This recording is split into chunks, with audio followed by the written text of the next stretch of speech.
Hey, Church of the Redeemer, we're really very thankful that after a lot of planning and time, we are able to move to one service, one Sunday morning service beginning November 1st at 10 a.m. Eastern Time.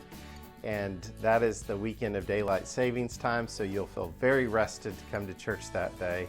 You're probably wondering or thinking, how will all these logistics work out? What will this look like? So we're here to let you know some of these details. And first, let me get an overview from Dan Alger.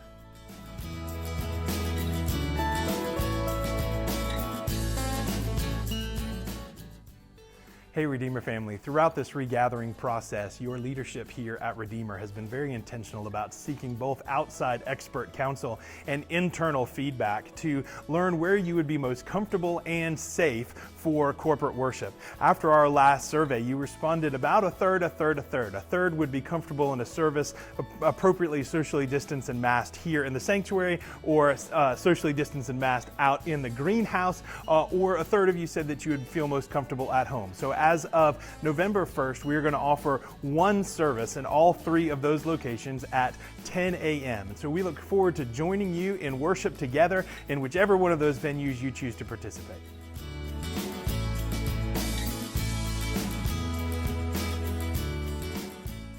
So Dan has just given us an overview of how we have been listening to both our authorities and experts' counsel and internal voices, as well as which venues you might feel comfortable coming to. Our sanctuary capacity, just so you know, will be 100 adults and kids. Our greenhouse capacity, 150 adults and kids. And anyone who feels most comfortable on Zoom will be able to continue to gather that way. Now let's talk to Chris Merriweather and hear how technology is going to work for these different venues.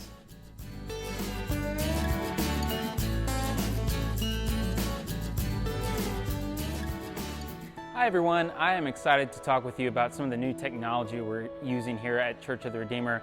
Behind me, very soon, we will have a 12-foot wide, 6-foot tall video wall.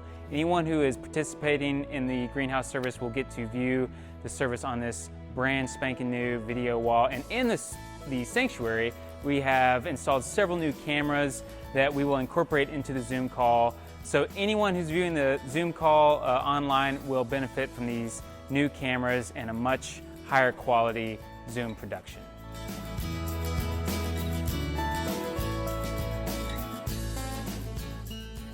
So we've just heard about the awesome video display setup we'll have in the greenhouse, and the sanctuary service will be live streamed outside and also both to the greenhouse and internally on Zoom using our new improved audiovisual system.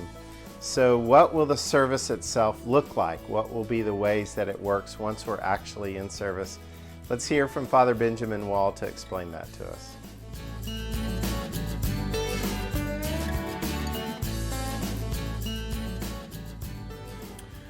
Good day, I hope you all are doing well. I've been asked to explain some of the details concerning the sacrament of Holy Eucharist for our upcoming services.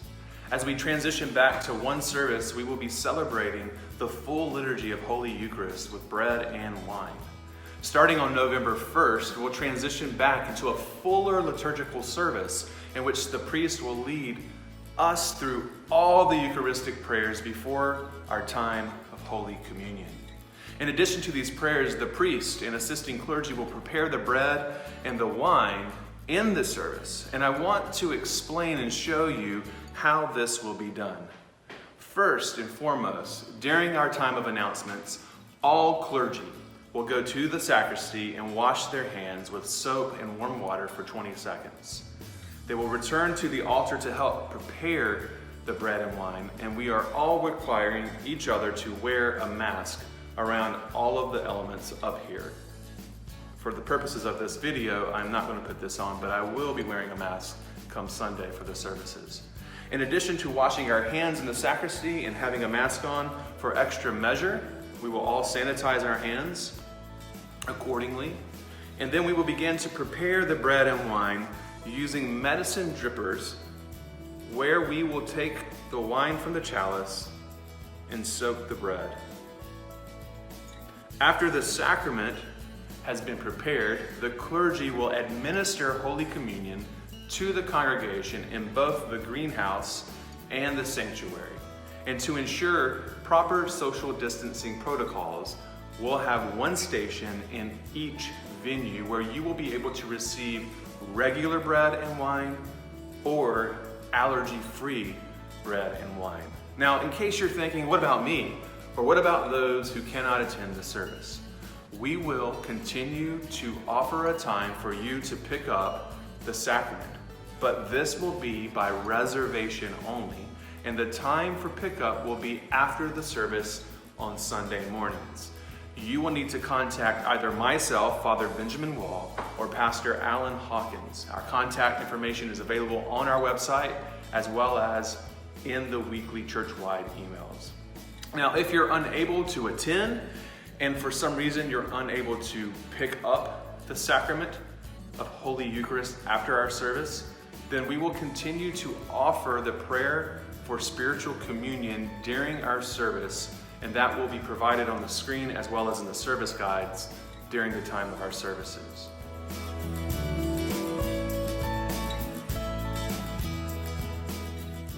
So Father Benjamin has just let us know that we will be moving to celebrate this full Eucharistic service together. He explained in great detail some of the safety precautions which we and the clergy, all of us, will be taking for preparing and administrating the sacraments in person. And he's explained some of the ways for you to participate in this portion of the service if you're going to join us on Zoom. I'd like us to check in now with my very favorite staff member here at Church of the Redeemer, Angela Kay, about some registration details for the service.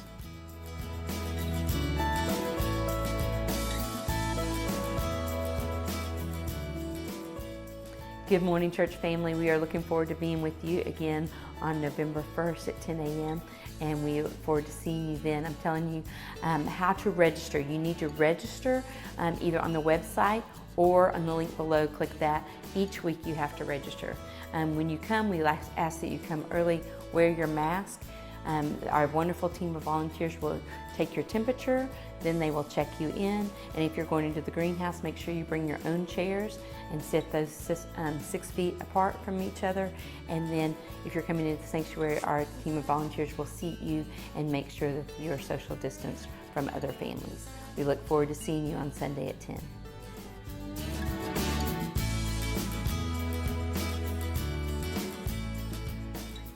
So we just heard from Angela Kay that you will need to continue. This is very important. I know it may seem like a hassle, but it's very important for safety precautions and for our ability to communicate with folks who've attended. You will need to register online for services as you've been, and that we will continue to follow all safety precautions for our in-person venues. If you're meeting in the greenhouse, remember to bring your very best camp chair. And that really helps make sure everyone has great seating. Finally, let's hear from Cherie Weber and then Melissa Lukowitz about what's going on with kids and youth come November 1st.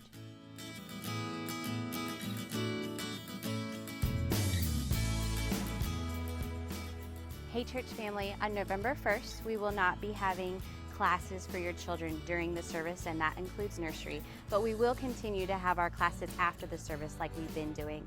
On November 15th, we will not have class because we will be taking that time to prepare for Advent. We are so excited to enter the season of Advent with you and celebrate that time with you.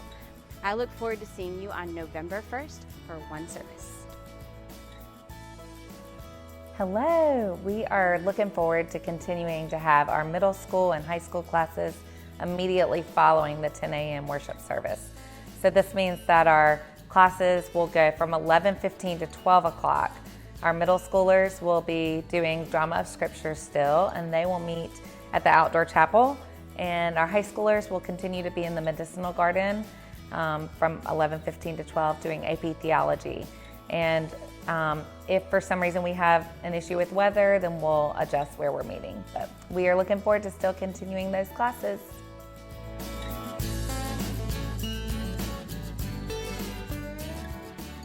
So Cherie has just let us know that the nursery will not be meeting during this time. but catechesis for families and Route 45 will continue meeting after the service. We also heard from Melissa that our middle school and high schoolers will be continuing to meet after the service as well.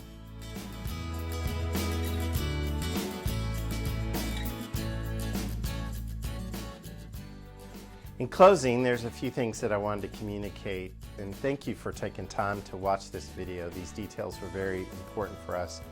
All along, we've wanted to make sure our services, whether they are indoors, in the greenhouse, on Zoom, or live streamed, are adaptable and flexible to the changing needs of the day.